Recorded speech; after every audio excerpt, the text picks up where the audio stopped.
নমস্কার বন্ধুরা, আজ আবার চলে এসেছি আজকে রান্নাবান্না আর খাওয়া দাওয়া নিয়ে। আজকে রান্নাবান্না আর খাওয়া দাওয়া কিন্তু ভীষণই স্পেশাল। আজকে বানাবো গন্ধরাজ চিংড়ি মাছ। তাহলে আর বেশি দেরি না করে চলো রান্নাটা শুরু করি।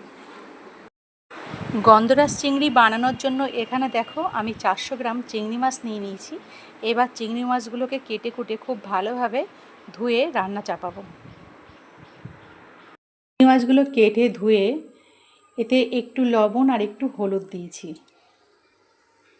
এবার এখানে একটু গোলমরিচের গুঁড়ো দেব। এখানে একটা গন্ধরাজ লেবু নিয়ে নিয়েছি। এবার এখানে একটু গন্ধরাজ লেবুর রস দিয়ে দেব। আর দিয়ে দেব গন্ধরাজ লেবুর খোসাকে একটু গ্রেট করে।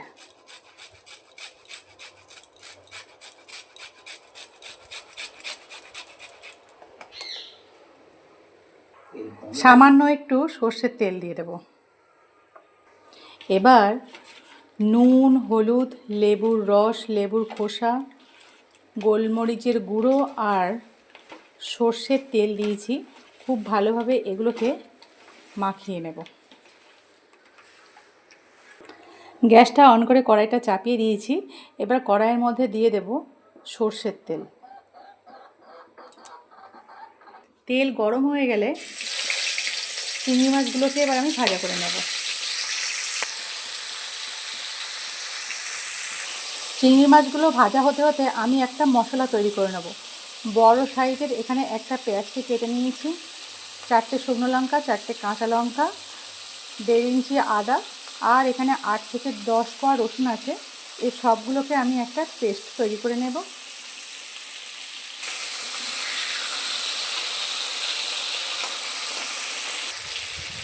এবার মাছগুলোকে কড়া থেকে তুলে নেব। এবার তেলের মধ্যে আদা, পেঁয়াজ, রসুন, কাঁচা লঙ্কা, শুকনো লঙ্কা বাটাটা দিয়ে দেব।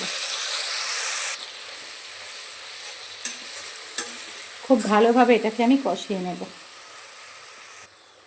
এখানে একটা বড় টমেটোকে কেটে নিয়েছি। এবার এটার একটা পেস্ট তৈরি করে নেব।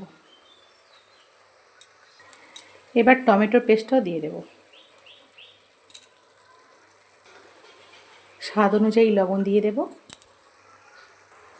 পরিমাণ মতো একটু হলুদ দিয়ে দেব। এবার খুব ভালোভাবে এটাকে আমি কষিয়ে নেব।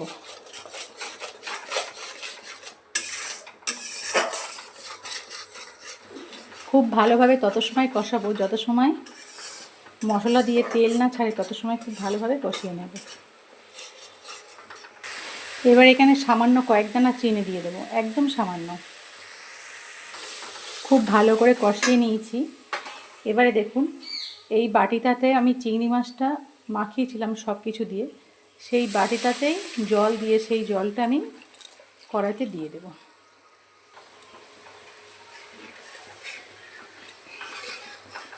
এবার এখানে দিয়ে দেব গোলমরিচের গুঁড়ো,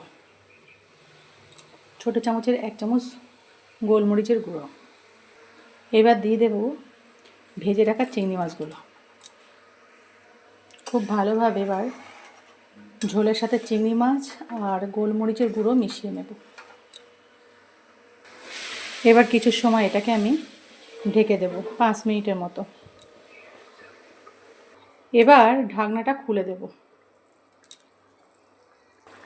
এবার এখানে আবারও একটু গন্ধরাজ লেবুর খোসা গ্রেট করে দেব।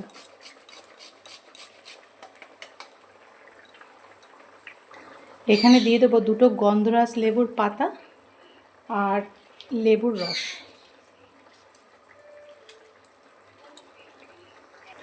উপর থেকে আরও একটু মরিচ গুঁড়ো দিয়ে দেব।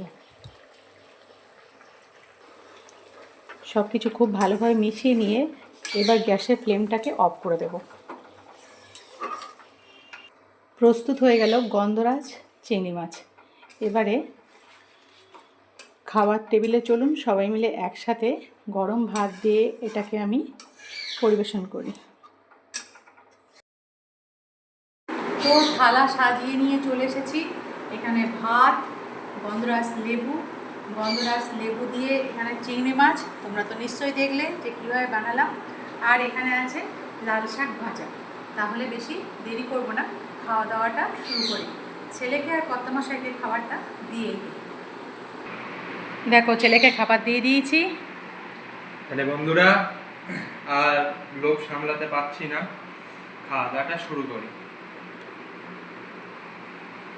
ও আমার সেই পছন্দের লাল শাক ভাজা, একদম তেল তেল করে লাল শাক ভাজা।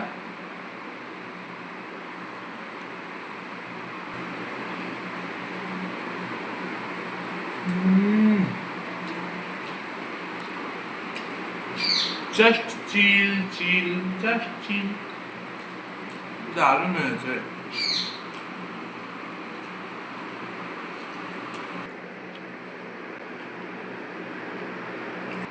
এবারে কি খাবা? লাল শাকটা তো খেয়ে বিন্দাস লাগলো, এইবারে খাবো গন্ধরাজ চিংড়ি। চিংড়ি মাছের মালাইকারি তো খেয়েইছি, কিন্তু আজকে গন্ধরাজ চিংড়িটাও ট্রাই করব।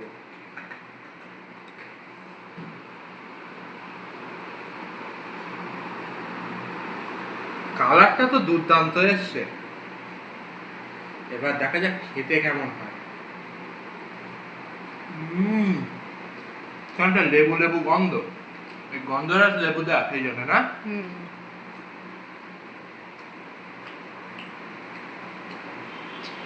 দারুণ টেস্ট এসছে।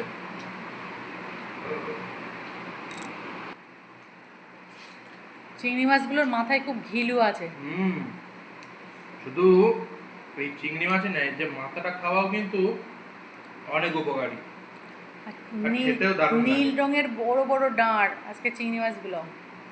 তো বন্ধুরা আমি তো তোমাদেরকে চিংড়ি মাছগুলো দেখিয়েছি, তোমরা দয়া করে একটু বলো তো যে এগুলোকে কি চিংড়ি বলে। নীল রঙের লম্বা লম্বা দাঁড়, যারা চেনো অবশ্যই কমেন্টে জানাও। আর এই চিংড়ি মাছ দিয়ে এই গন্ধরাজ চিংড়িটা বানিয়েছি, দুপুরটা লেবুর রস দিয়ে নাও, তাহলে কিন্তু দেখবে আরও বেশি ভালো লাগবে। না এমনি এতে একটা লেবু লেবু একটা গন্ধ পাওয়া যাচ্ছে, ভাব পাওয়া যাচ্ছে বলে আমি আর লেবুটা আলাদা করে মাখলাম না।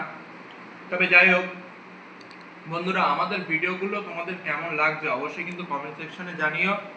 আর তোমাদের একটা ছোট্ট প্রচেষ্টা, মানে একটা লাইক করে আমাদের বুঝিয়ে দাও যে ভিডিওটা তোমাদের কেমন লাগছে। তোমাদের ছোট্ট ছোট্ট একটা লাইক কিন্তু আমাদের কাছে খুবই মূল্যবান, এটা আমাদের ভিডিও বানাতে আরো আগ্রহী করে তোলে।